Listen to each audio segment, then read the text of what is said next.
आपण सगळे जाणतो की छत्रपती शिवराय नसते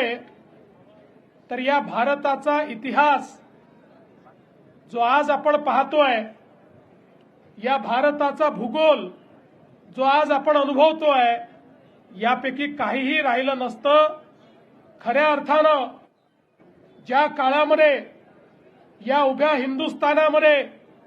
अनेक राजे आणि राजवाडे मोगलांचं मंडलिकत्व स्वीकारून त्या ठिकाणी काम करत होते, अशा परिस्थितीमध्ये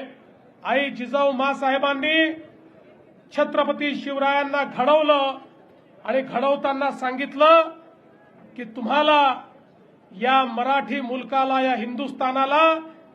या मोगलांच्या जोखडातनं मुक्त करायचं आहे.